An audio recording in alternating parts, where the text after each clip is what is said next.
روایت یہ ہے کہ پیغمبر کے والد کا یا فادر کا انتقال تو پیغمبر کی ولادت سے پہلے ہو چکا تھا.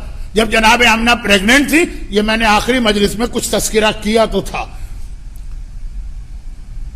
خود جناب آمنہ کہتی، اب پیغمبر کی ولادت اس دنیا میں جو ہوئی اس کے حوالے سے کئی بڑے بڑے پرابلمز ہیں مسلمانوں کے بیچ میں. ڈیٹ، ڈے آف ویک، تمام شیعوں کا اتفاق ہے فرائیڈے، برادران اہل سنت کے یہاں ہے منڈے. ڈیٹ میں بھی اختلاف ہے، اور یہ پریگننسی کس دن اسٹارٹ ہوئی اس میں بھی اختلاف. لیکن اب دو روایتیں سن لیجئے. روایت یہ کہ جناب آمنہ کہتی ہیں کہ جب میرے پیٹ میں یہ بچہ آیا، یہ نور آیا، عبداللہ کے ذریعے میرے پیٹ میں یہ منتقل ہوا یا ٹرانسفر ہوا، پہلا مہینہ میں سو رہی تھی، خواب میں نے دیکھا ایک بہت ہی گریسفل پرسنالٹی آ رہی اور آ کر کہتی ہے بیٹی تجھے مبارک ہو، تو سید الانبیاء کے نور کی امینہ بنی. آج تک آمنہ تھی، اب امینہ. امین ٹرسٹ وردی، امینہ اس کا فیمنن. میں نے گھبرا کے پوچھا آپ کون ہیں؟ تو کہا کہ میں آدم نبی. کہا دوسرا مہینہ آیا، ایسی ہی ایک شخصیت میرے خواب میں آئی، اور آنے کے بعد کہا تجھے مبارک ہو، تو فاتح انبیاء کی ماں بنی. میں نے گھبرا کے پوچھا آپ کون؟ کہا میں ادریس نبی. عراق کی زیارت پر جانے والوں کو پتا، مسجد کوفہ میں مقام ادریس، مسجد سیلہ میں مقام ادریس. وہاں پہ اب کچھ حالات آپ سننے لگے، ورنہ پہلے تو سمجھانا پڑتا کہ جناب ادریس کتنی اہم پرسنالٹی. کہا جب یہ میرے پریگننسی کو تیسرا مہینہ تھا تو ایسی ہی ایک گریسفل پرسنالٹی آتی اور آ کر کہتی ہے کہ بیٹی تجھے مبارک ہو، تو عالمین کے نبی کی ماں بنی. عالمین، کوئی نبی پوری کائنات کے لیے نہیں تھا سوائے رسول اللہ کے. میں نے گھبرا کے پوچھا آپ کون ہے؟ کہا کہ میں نوح نبی. جب چوتھا مہینہ آیا پریگننسی کو میرے خواب میں، پھر اتنی ہی ایک گریسفل پرسنالٹی آئی اور ایک مرتبہ کہا بیٹی. 3 انبیاء نے لفظ بیٹی کہا، یہ دوسرے نبی. کہا بیٹی تجھے مبارک ہو، تو جلیل نبی کی ماں بنی. جلیل بہت بڑا لفظ ہے. اللہ کون ہے؟ جل جلالہ. پاکستان میں آج کل ایک بحث چل رہی ہے نا کہ ائمہ کو جل جلالہ کہیں کہ نہ کہیں، اسی سے جلیل نکلا. میں نے گھبرا کے پوچھا آپ کون ہیں؟ کہا کہ میں ابراہیم. حضرت ابراہیم جلیل، ہر نبی نے الگ ٹائٹل دیا. کہا کہ جب یہ 5واں مہینہ آیا تو میرے خواب میں پھر ایک اور بہت ہی گریسفل پرسنالٹی آئی اور کہا کہ تجھے مبارک ہو، تو مقام محمود والے نبی کی ماں بنی.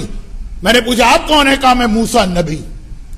جب 6واں مہینہ گزرا پریگننسی کو میرے خواب میں پھر ایک ایسی عظیم شخصیت آئی اور کہا کہ تجھے مبارک ہو، تو عظیم نبی کی ماں بنی. رسول کا ٹائٹل عظیم، یہ اصل میں کس کا ٹائٹل ہے؟ سبحان ربی العظیم وبحمدہ. یہ اللہ کا ٹائٹل ہے عظیم.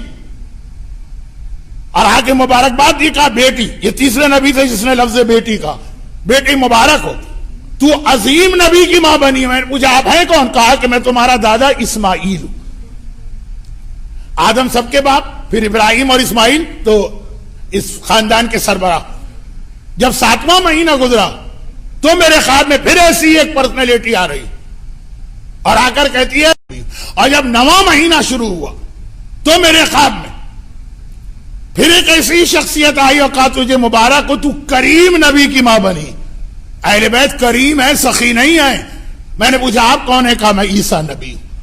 ہر مہینے ایک نبی نے آ کر پیغمبر کا ایک اہم ترین لقب لے کر، عظیم کہا جو اللہ کا نام، جلیل کہا جو جل جلالہ اللہ، عالمین کہا جو رب العالمین اللہ. ہر نبی نے ہر مہینے کے شروع میں آ کر جناب آمنہ کوئی بشارت و خوشخبری دی. اور جناب آمنہ کہتی کہ پھر وہ تاریخ آ گئی کہ 16 تاریخ مکمل ہوئی ربیع الاول کی، 17 کی رات آئی اور میرے اندر اب تک کوئی ایسے ڈیلیوری کے آثار نہیں تھے. میں جلدی بات کر رہا ہوں، وقت بہت گزر گیا. البتہ مجھے بہت زیادہ پیاس لگ رہی تھی، بستر سے اٹھا نہیں جا رہا تھا.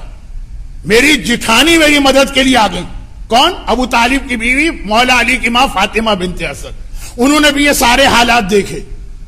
ابن شہر عاشور نے مناقب میں لکھا کہ اس رات کے سارے حالات دیکھنے کے بعد فاطمہ بنت اسد صبح کو جب گئی تو حضرت ابو طالب کو بتایا، اچھا اب یہ دونوں مکان برابر سے ہیں، دونوں بھائی ہیں نا، ابو طالب اور عبداللہ، دونوں کے مکان برابر ہیں، ایک میں رہتی ہیں فاطمہ بنت اسد، ایک میں رہتی ہے جناب آمنہ۔ کہا صبح میں گئی اور جانے کے بعد میں نے اپنے شوہر کو بتایا کہ میں نے آج کتنے عجیب واقعات دیکھے، تو انہوں نے مسکرا کے کہا، ابو طالب مسکرا کے کہہ رہے ہیں کہ اے بنت اسد، کچھ عرصے کے بعد یہی سارے واقعات تمہارے ساتھ پیش آئیں گے، کیونکہ اللہ تمہیں ایک ایسا بیٹا دینے والا کہ اگر یہ آج جو دنیا میں آیا یہ سید الانبیاء تو وہ سید الاوصیاء، تمام وصیوں کا سردار ہے، اور سوائے نبوت کے وہ ہر چیز میں اس کے مساوی ہے۔ یہ ابو طالب مولا کی ولادت سے 30 سال پہلے، ابھی تو پیغمبر دنیا میں آئے، یہ کہا جائے پیغمبر نے ابو طالب کو بتا دیا ہوگا، کیا عظمت ہے ابو طالب کی، لیکن میرے پاس وقت نہیں رہا بہت تیزی سے۔ تو فاطمہ بنت اسد وہاں پہ تھی، جیسے امام زمانہ کی ولادت کے وقت حکیمہ خاتون ان کی ماں کے ساتھ تھی، یہاں پہ فاطمہ بنت اسد کو بہت پیاس لگ رہی تھی۔ فاطمہ بنت اسد اٹھنا چاہتی ہے کہ دروازہ کھلا، 4 عورتیں گھر میں داخل ہیں، لمبی سی عورتیں۔ یہ واقعہ کئی دفعہ پیش آیا بعد میں، اور وہ اپنے ساتھ شربت کا ایک پیالہ لے کے آئیں، اور یہ شربت مجھے پلایا، ایسی پیاس میری بجھی لگا کبھی میں پیاسی رہی ہی نہیں۔ میں بہت شارٹ کر رہا ہوں واقعات کو۔ اور آنے کے بعد کہا کہ ہم تمہاری خدمت کے لیے آئے ہیں، جملہ کہا اور ایک دم سے ایک بادل آسمان سے اترا، اور اس بادل نے اس پورے کمرے کو اس طرح گھیرے میں لے لیا کہ میں بھی اس میں چھپ گئی۔ اور پھر بادل تھوڑی دیر کے بعد ختم ہوا، میں نے دیکھا میرا بیٹا دنیا میں آ چکا۔ کب آیا، کس طرح آیا، جو پورے مراحل ہوتے ہیں ڈیلیوری کے، لیکن سجدے کے عالم میں ہے۔ ایک آیت پڑھ رہا ہے، ایک کلمہ پڑھ رہا ہے۔ آیت وہ پڑھ رہا ہے جو امام زمانہ نے بھی پڑھی، جاء الحق وزهق الباطل ان الباطل كان زهوقا، حق آ گیا، باطل مٹ گیا، باطل کو مٹنا۔ اور کلمہ اشہد ان لا الہ الا اللہ واشہد انی رسول اللہ، میں اپنی رسالت کی خود گواہی دے رہا ہوں۔ اور ایک دم میں نے دیکھا کہ بادل تو ہٹا ہے، پردے آ گئے راستے میں، کرٹن، نور کے پردے، کچھ نظر نہیں آ رہا۔ میں گھبرا گئی۔ ان عورتوں نے جو وہاں موجود تھی، ایک مرتبہ کہا گھبراؤ نہیں، اس وقت آسمان کی تمام مخلوقات اس کی زیارت کے لیے آئی ہوئی۔ اور پھر ایک آواز میں نے سنی جو ان پردوں کے پیچھے سے آ رہی ہے کہ جلدی جلدی زیارت کر کے واپس جاؤ، اس بچے کی ماں گھبرا رہی ہے۔ حضرت عبد المطلب بچے کے دادا، وہ کہہ رہے ہیں کہ میں اس رات کو خانہ کعبہ کا طواف کر رہا تھا، ایک دم سے میرے کان میں ایسی آواز آئی جیسے چیزیں گر رہی ہیں، دھڑا دھڑ دھڑا دھڑ دھڑا دھڑ دھڑا دھڑ۔ خوف سا پیدا ہوا، میں جلدی سے مقام ابراہیم پہ سجدے میں گر گیا۔ یہ ساری چیزیں وہ لوگ سمجھ رہے ہیں جو مکہ ہو کے آئے، اللہ ہر ایک کو لے کے جائے۔ مقام ابراہیم افضل ترین جگہ ہے سجدے کے لیے، وہاں گرا، اور پھر میں کعبے میں گیا، میں نے دیکھا 360 بت زمین پہ گرے پڑے، سارے بت زمین پہ گرے ہوئے ہیں۔ مولا نے بت شکنی کی تھی، پیغمبر کی ولادت سے بت خود ہی زمین پہ گرے اور گویا اللہ کو سجدہ کیا۔ میری سمجھ میں نہیں آیا کیا ہو رہا ہے، ایک دم میری نگاہ پڑی، مجھے لگا صفا مروہ خوشی سے ناچ رہے ہیں، 2 پہاڑیاں، میں کیا کیا چیز بتاؤں، کیا چھوڑوں۔ میں سیدھا اپنے گھر کی جانب گیا، کیونکہ صفا پہاڑی کے بالکل پیچھے جناب آمنہ کا گھر، پہاڑی ناچ رہی ہے، کہیں ایسا نہ ہو کہ میری بہو کو کوئی نقصان پہنچ جائے۔ وہاں گیا تو میں نے دیکھا اتنا بڑا ایک سفید بادل، یہ گھر ہی نظر نہیں آ رہا، یہ وہی بادل ہے جو جناب آمنہ نے بھی دیکھا۔ پھر بادل ہٹا، میں گھر میں گیا، ایک مرتبہ پوچھا آمنہ سے، بیٹی خیریت تو ہے، یہ سب کیا ہو رہا ہے؟ کہا کہ بابا میرے یہاں بیٹا پیدا ہوا ہے لیکن وہ چھپا ہوا ہے، نظر مجھے بھی نظر نہیں آ رہا۔ حضرت عبد المطلب کہتے میں نے سنا کہ آواز آئی، گھبرانا نہیں، ابھی تمام انبیاء اور اوصیاء اس کی زیارت کے لیے آ رہے ہیں، جب یہ چلے جائیں گے تو تم لوگ اس کی زیارت کرنا۔ کچھ دیر کے بعد وہ چادر، وہ نور کے پردے، وہ کرٹن ہٹے، اور وہ جو 4 عورتیں تھیں وہ آگے بڑھی، ان کے ہاتھ میں شربت کا پیالہ تو پلا دیا آمنہ کو، ان کے ہاتھ میں لوٹے تھے جس میں پانی تھا، اس پانی سے بچے کو نہلا رہی ہیں، مگر ایک جملہ کہہ رہی ہیں، اے آمنہ یہ کوثر کا پانی ہم لے کر آئے ہیں، مگر اس لیے اس کو نہیں نہلا رہے ہیں کہ اس کو ضرورت ہے غسل کی، یہ تو پاک اور پاکیزہ اور طاہر ہے، تو پھر کیوں نہلا رہی ہے؟ کہا کہ یہ پانی ہم اس کو نہلا رہے، اب دیکھنا، نہلا دیا، پانی اسی لوٹے میں جمع کیا، اور یہ کہہ کے اس کو آسمان کی جانب لے چلی کہ کوثر نے کہا تھا کہ اس رسول کے جسم سے جو پانی مس ہو اسے لا کے واپس مجھ میں ڈالنا، کیونکہ خدا نے مجھ سے وعدہ کیا ہے کہ اگر میرے حبیب کے جسم کا پانی کوثر میں آیا تو کوثر کا مزہ اور اس کی شیرینی کئی گنا بڑھ جائے گی۔ کوثر نے مانگا ہے یہ پانی، اس لیے ہم نے اس بچے کو غسل دیا۔ اور یہ کہے کہ وہ 4 عورتیں آسمان کی جانب گئیں اور اس وقت کچھ پرندے آ گئے، بالکل امام زمانہ والی روایت، پرندے آ گئے اور یہ بچے کو لے کے چلے گئے۔ میں پھر گھبرائی، عبد المطلب دادا پریشان، آواز آئی اطمینان رکھو یہ 3 دن کے بعد واپس آئے گا۔ امام زمانہ بھی ولادت کے بعد 3 دن کے لیے پرندے لے کے گئے تھے، پھر آئے، اور آج بھی یہی واقعہ، آج پہلے ہے، یہ پہلا نور ہے، وہ آخری نور ہے۔ 3 دن کے بعد یہ بچہ واپس آیا تو جناب آمنہ نے مکے کی عورتوں کو خبر دی، وہ آئیں، دیکھا، کہنے لگی کہ آمنہ تمہارے یہاں بیٹا پیدا ہوا، تم نے ہم نے بلایا بھی نہیں۔ آمنہ نے کہا مجھے خود نہیں پتا چلا کہ یہ کب پیدا ہوا اور کس طرح سے سارے مرحلے طے ہوئے۔ اب روزانہ صبح وہ، یعنی اب کیا میں یہ لفظ کہوں، اچھا نہیں ہے، چیپ لفظ ہے، پیغمبر دیکھنے میں بھی اتنے پیارے لگتے تھے، روزانہ یہ آتی تھی عورتیں مکے کی پیغمبر کی زیارت کو، جب آتی دیکھا کہ بالوں میں تیل پڑا ہوا ہے، کنگھی کی ہوئی ہے، آنکھوں میں سرما لگا ہے، بچہ چمک رہا ہے، ہر ایک شکایت کرتا آمنہ تم نے بچے کو تیار کیا، ہمارا انتظار کر لیا ہوتا۔ آمنہ کہتی ہے مجھے خود پتا نہیں چلا کہ راتوں رات کون آتا ہے جو اس کو تیار کر کے چلا جاتا ہے، میں صبح اٹھتی ہوں میرا بچہ اسی حالت میں نظر آتا۔ اور پھر اس وقت ایک آخری آواز، یعنی آخری سے مطلب میرا وقت بہت زیادہ میں نے لے لیا، آخری کہ 3 دن کے بعد آیا، روزانہ خود ہی تیار ہوتا ہے۔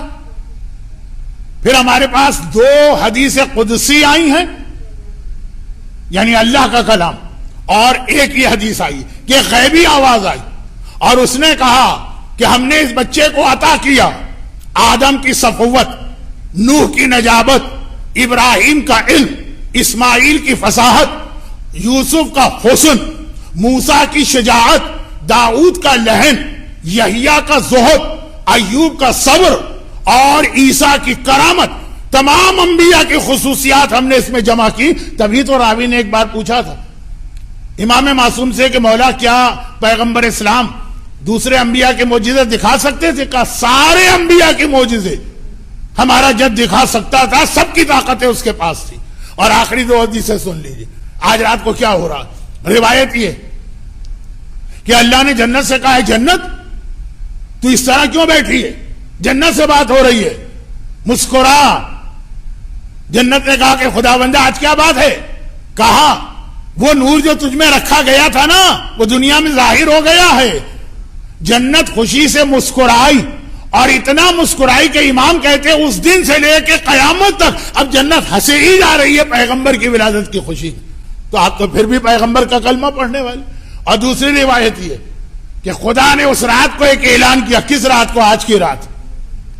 فرشتوں جنت کے اندر ایک آبادی بناؤ، ایک کالونی بناؤ، ایک ٹاؤن بناؤ، ہوتا ہے نا وہ کراچی میں رضویہ سوسائٹی اور جعفر طیار اور انچولی اور یہ اور وہ، جنت میں آج کی رات کا جس میں 70,000 یاقوت کے محل ہوں گے اور 70,000 زمرد کے محل ہوں گے۔ آج کی رات خاص بناؤ یہ کالونی ان لوگوں کے لیے جو میرے حبیب کی ولادت کی خوشی منا رہے ہیں، جو آج کی رات خوش ہیں، جو خوشی منا رہے ہیں، ان سب کے لیے آج جنت میں دھڑ دھڑ مکان بن رہے ہیں۔ خدا بندہ کچھ بھی حق ادا نہ کر سکے ہم ذکر رسول کا، بس وجہ اس سے آخری روایت کا واسطہ ہمیں ایسا بنا دے کہ اللہ کا رسول ہم سے راضی اور خوش ہو جائے، اس کی خوشی کی وجہ سے ہم بھی جنت میں وہاں جانے کے حقدار ہو جائے جہاں خود پیغمبر ہوں گے۔ خدا بندہ شفیع المذنبین ان کا اہم ترین لقب، ہم بہت گناہگار ہیں مگر رسول کے اور آل رسول کے ماننے والے، ان کی شفاعت ہمیں نصیب فرما۔ خدا بندہ دنیا میں جہاں جہاں پریشان حال لوگ پیغمبر کے ماننے والے ہیں، کیا آج بھی وہ پریشان رہیں گے؟ تو یہ واسطہ اس اہم ترین خوشی کا۔ بادشاہ تو خوشی کے موقع پہ قیدیوں کو رہا کرتے تھے، جو گناہوں کی قید میں ان کو گناہوں سے آزاد کر دے، جو بیماری میں ہے ان کو بیماریوں سے آزاد کر دے، جو غربت میں ہے ان کو تنگ دستی سے آزاد کر دے۔ خدا بندہ اور ہمارے مرحومین اگر خدا نہ کرے کسی عذاب میں ان کو اس عذاب سے دور کر دے۔ پروردگارہ دنیا بھر میں پھیلے ہوئے انسانوں کے لیے کووڈ-19 ایک مسئلہ آج جو دنیا میں آ رہا ہے، یہ مومنوں کے لیے رحمت نہیں ہے، یہ مسلمانوں کے لیے رحمت نہیں ہے، یہ رحمت للعالمین ہے۔ تمام کائنات میں اس کی رحمت کو پہنچا اور دنیا کو اس بیماری سے جلد از جلد محفوظ فرما، اور جس مقصد کے لیے پیغمبر آئے ہمیں علم حاصل کر کے اس کے مطابق عمل کرنے کی توفیق عطا فرما۔ پروردگارہ ہمیں رسول کے ساتھ ان کے چھٹے جانشین برحق امام صادق کی شفاعت بھی نصیب فرما، اور صحیح معنوں میں یہ عید سیلیبریٹ کرنے کے لیے اپنی آخری حجت پیغمبر ہی کے بیٹے امام صادق ہی کے وارث امام زمانہ کے ظہور میں تعجیل فرما۔ غیبت امام میں ہمیں اپنی ذمہ داری ادا کرنے اور بعد ظہور امام کی فوج کا سپاہی بننے کی توفیق عطا فرما۔ ربنا تقبل منا انک انت السمیع العلیم۔ اللہ کے رسول کی ولادت شہزادی کونین کو میں مبارکباد دیتا ہوں، اور امام زمانہ کو مبارکباد دیتا ہوں تمام مومنین و مومنات کی جانب سے جو میری یہ گفتگو سن رہے تھے، اور خدا بندہ ان کے تمام مرحومین کی مغفرت فرما، اور خدا بندہ ان کی ساری حاجتیں پوری فرما۔